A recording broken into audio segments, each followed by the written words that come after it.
Saturn and Uranus are going to be in an exact square on the 17th of February. What does that mean? Let's talk about it. As the saying goes, history doesn't repeat itself, but it sure does rhyme. So, what's happened in the history of when Saturn squares off or opposes Uranus? First, if you remember in the last video, we talked about a square being two energies trying to go their own way and coming into conflict with each other. And we talked about an opposition aspect being two planets that are 180 degrees apart and that are in conflict with each other in a one versus one, head-to-head type of energy. These are the most challenging aspects that you can have in astrology and therefore that humans will have in their lives. Historically, what we've seen when Saturn and Uranus square or oppose each other, it shows us that what we might likely see is a crisis in the current rulership and the financial structure, which is represented by Saturn, which forcibly needs to be innovated and can even come about by some sort of revolution represented by the energy of Uranus.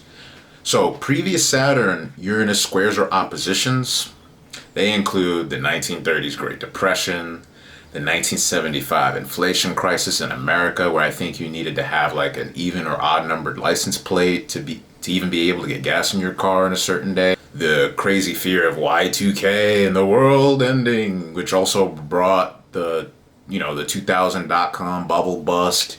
Then what do we have? We had the 2008 recession and the real estate market crash.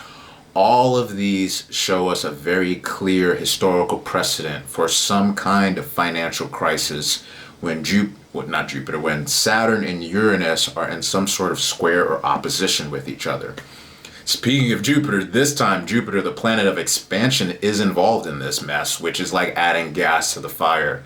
I mean, Jupiter is literally like the gaseous planet. It's like 2/3 gas, so it's a pretty clear interpretation that this could actually be explosive.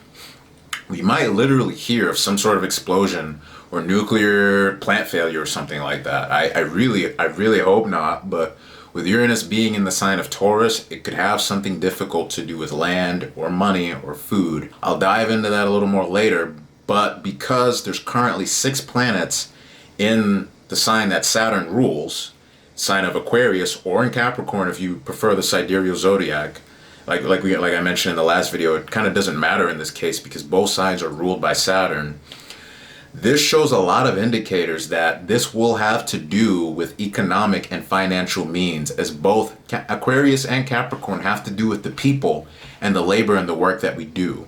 Capricorn's more top-down, more pyramidal structure, the plebs on the bottom, the elite on the top, whereas Aquarius is more horizontal and broad and spread out, but they both have to do with the people. Having 6 planets in one sign, is like having 6 people in a room shouting at each other, trying to get their point across. It's chaos, right? This month, though, it'll continue to reveal how Saturn, the authority, has been using power to control. It'll show Saturn, aka the authority, really the energy of limitation, expressing or trying to express its ability to control the energy of Uranus, which is that rebellious, revolutionary or new energy, right? So what we'll literally see the government scrambling to deal with change, innovation, revolutionary technology, and civil unrest. We're going to take this interpretation to be in the sign of Aquarius, because Aquarius has to do with the spreading of resources. Talks of stimulus are likely, which, surprise, surprise, might be frustrating to people. That's kind of been going on all last year. Or maybe it could be positive now that it's an Aquarius, but we'll see.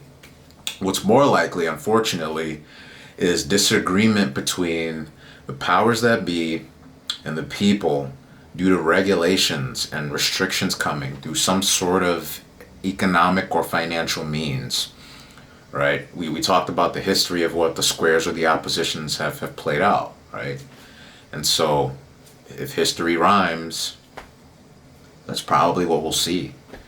And if we look back just a week ago, we already caught a glimpse of that with Robinhood and Wall Street versus the common everyday people on Reddit actually fighting the system on the stock market and getting restricted in their attempts to do so.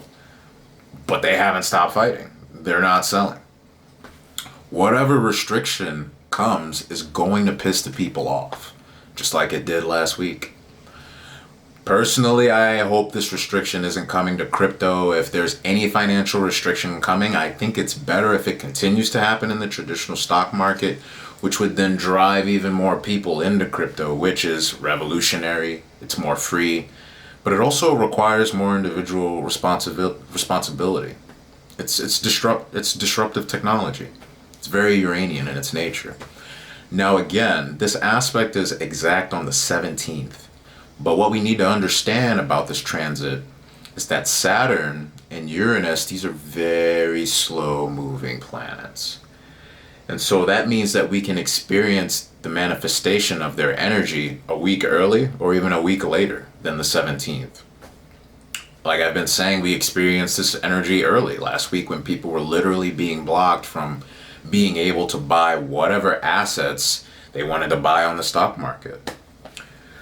We actually will be feeling this energy all year long. The Saturn-Uranus square transit, we'll be feeling it all year long. But because this energy is exact on the 17th, and there's 6 planets in the same sign involved in this square energy, February is gonna be the worst of it. So buckle up.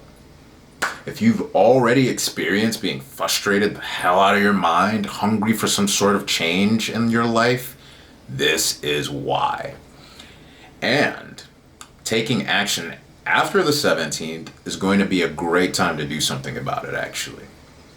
What's interesting is that the Robinhood CEO, Vlad, will actually testify before the House Financial Services Committee on February the 18th. The astrology of what's happening in the sky, though, it makes me wonder if the outcome of what's going to happen in court with Robinhood might just piss off the everyday person. We'll see what happens. I'm not really making a clear prediction there, but we know that this energy is going to piss people off in whatever way it plays out. So it might not even be related to Robinhood. We'll see. You also have the SEC taking a company called Ripple to court over their cryptocurrency called XRP that they created, and they're taking them to court on the 22nd of February. They're trying to determine whether XRP should be classified as a security or just a currency. Personally, in my opinion, fuck XRP. I don't like them. Someone I take advice from in the crypto community likes to say, mess with Ripple, end up a cripple. No offense to the disabled, but XRP basically profited off of regular retail investors by creating an asset that basically has enough money from retail investors to make it appealing to the banks to use as a payment processor. I won't get into the details just so we can, keep this video short, but unfortunately for XRP, the SEC has a really good case against them. They made a shit ton of money off of retail investors with what they did. Hopefully, though, the results of the case aren't bad for the crypto space overall. That's what I hope. Now, most importantly, how's this going to affect you? On a personal level, Saturn square Uranus could destroy anything conservative in your life that's been suppressing your personality. It could bring you social activity, like you could meet new people that revolutionize or change your life. You could feel an intense desire for freedom. Literally, as of 2 days ago, like February 1st, the requests I've been getting for readings are based on people who are fed up and are looking for direction on how to best implement a new change in their life. It's a good time to be thinking about that. You might even already be feeling that. People could end up ending relationships with authority figures. You could end up finding inspiration for new ideas. Some of you might literally be involved in a revolution. A lot of that was taking place last year as well. Or some type of social movement as a result of the things you get involved in this month due to this transit. You could find yourself studying, exploring new skills and abilities, kind of like what I'm doing with this channel. And then some of you who are more Saturnian, aka ruled by Saturn, or older or in high positions of authority, you guys might find yourself pissed off with all these young people or new people in your life who are trying to change things that have worked this whole time and you feel don't need to be changed. You might find the things that you used to be able to rely on all of a sudden flooded with these new changes. Some of you who are more ruled by Saturn might find a decrease in your authority, a loss of social status, or find yourself starting a new career all over again. Some of you, all of a sudden, relationships that you've had that have always been there, they've been steady for you, all of a sudden, they just disappear or they fall apart. Basically, no matter who you are, typically this is going to manifest as a time of turning points for everyone in different ways, unavoidable turning points. But on a good note, for some people who've struggled with certain types of bad habits or for long periods of time can all of a sudden just break free of those habits. And then there's some of you who will be just so charged up you won't be able to help it. You'll just have to challenge you just have to challenge the status quo. And in doing so, you might also be challenged in your attempts to challenge the status quo. Saturn might put some limitation on you. There might be some repercussions for you trying to challenge the status quo. But the fact that you stuck your neck out there and tried to do something new, this is a time period where this can change your life or change who you are as a person and the way you see the world forever. Forever.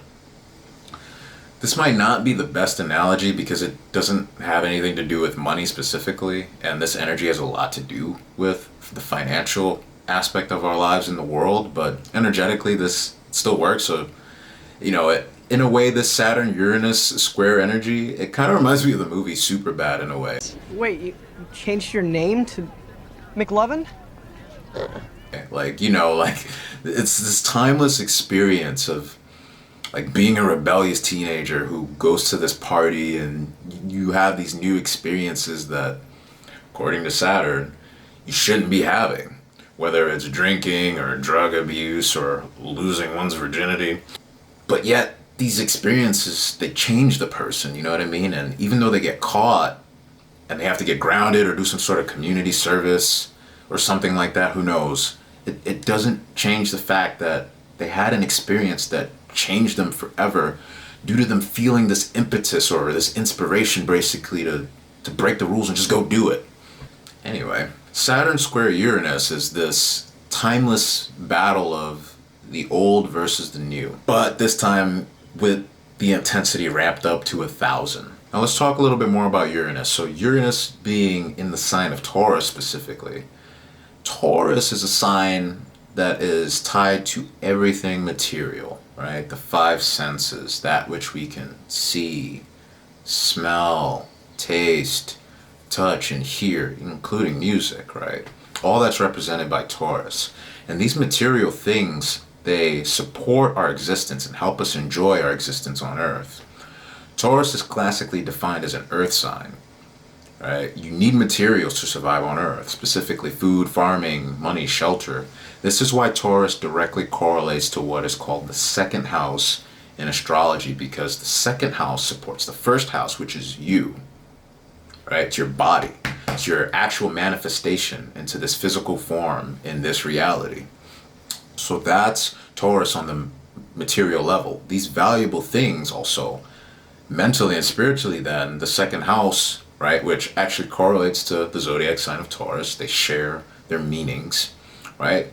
Mentally and spiritually then, it would represent our values, right? So we have to combine these significations to understand what's happening. That's how astrology works when it's done properly. It's not just random interpretations, right? So when we combine these significators like rebellion, change, innovation, technology, newness, right, and the sign of material things and values, right, this simply means that the things that we value are up for change. They're up for revolution, innovation. So the question for you is, how are you going to change your values, liberate and free yourself? How does your relationship to money, food, shelter, and the material world itself need to change? The other thing to note about Taurus is that not only is it an earth sign, it's a fixed earth sign. Each zodiac sign actually is a representation of the four elements that our existence is made up of: earth, air, wind, fire, and the three stages that they go through from beginning to middle to end. That's how you get the 12 zodiac signs. The middle stage is actually, it's called fixed. Taurus is a fixed earth sign. So earth is stable, and then fixed signs themselves, they don't like to change. So simply, Taurus, it likes stability. Uranus wants change. These two are meeting, right? Taurus wants the past, Uranus wants the future. Some of us aren't going to want to change. And with Saturn squaring Uranus, Saturn, aka the authority, is going to try to impose limitation on this kind of rebellion and innovation and change. This is how we do astrological interpretations, practically, in a way that's simple and easy to understand. By the time Uranus leaves Taurus in 2026, our relationship to land, food, water, money, shelter, the way we support ourselves, the things we value, will be completely revolutionized. These specific areas of our lives will be night and day compared to how we used to view these things prior to the spring of 2018, when Uranus first entered into the sign of Taurus.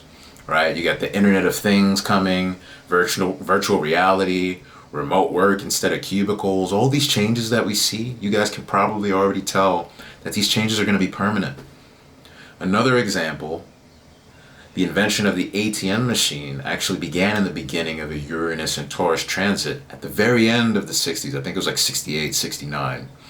By the time Uranus left Taurus in the mid 70s, using ATM machines were a normal part of our culture.